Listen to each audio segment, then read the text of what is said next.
एक ईद के जैसा है।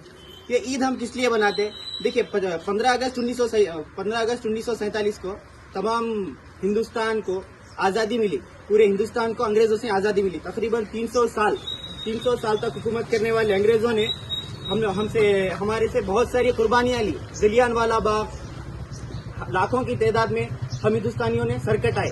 इसी तरह आखिरकार अंग्रेजों को हार मानकर हिंदुस्तान छोड़कर जाना पड़ा। तब वो चले गए, तब हिंदुस्तान को हुकूमत करने के लिए एक खास निजाम नहीं था। यानी कि वो लोग जब हिंदुस्तान छोड़ के चले गए, तकरीबन 300 से ज्यादा छोटे राजा थे। वो अपनी हुकूमत करने के लिए तड़प रहे थे, लेकिन इसको अच्छी तरह एक करने के लिए सरदार वल्लभ भाई पटेल ने पूरे हिंदुस्तान को एक करने के लिए बहुत सारी कोशिशें की। जैसे हैदराबाद और जूनागढ़, इस तरह के बहुत सारे मुकामात को एक करके हम सबको इतना बड़ा हिंदुस्तान दिया। और इसके साथ जैसे कोई भी स्कूल चलाना या कोई भी दुकान चलाने के लिए कोई भी जैसे रूल्स होते हैं, इसी तरह हिंदुस्तान को चलाने या किसी मुल्क को चलाने के वास्ते भी कुछ रूल्स एंड रेगुलेशंस होते हैं।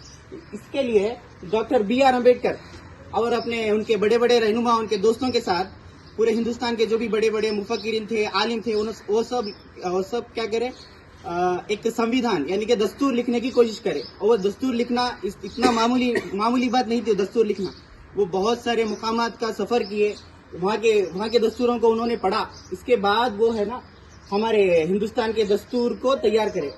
और हिंदुस्तान के दस्तूर में अब हिंदुस्तान है, हिंदुस्तान को एक मजहबी मुल्क बना सकते थे, जैसे पाकिस्तान बना मुस्लिम मुल्क।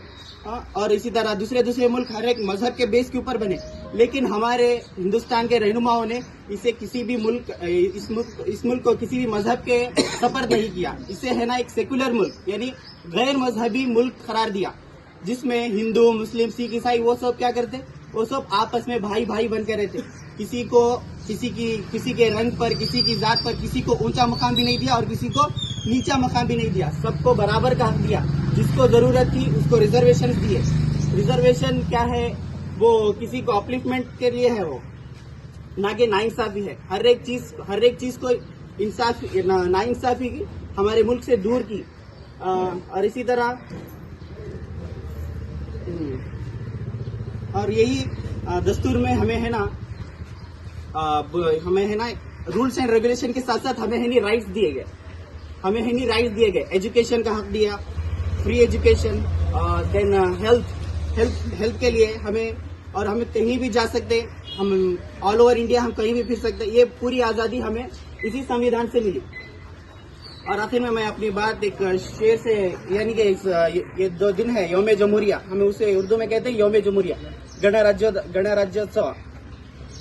तो इसके मुताल्लिक एक शेर कहना चाहूंगा।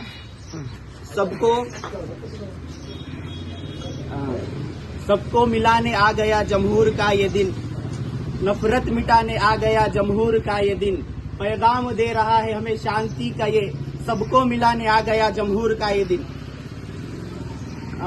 इतना कहकर मैं अपनी बात को खत्म करता हूँ। इतना बोलने के लिए, मौका देने के लिए आप सभी का शुक्रिया। अस्सलाम वालेकुम।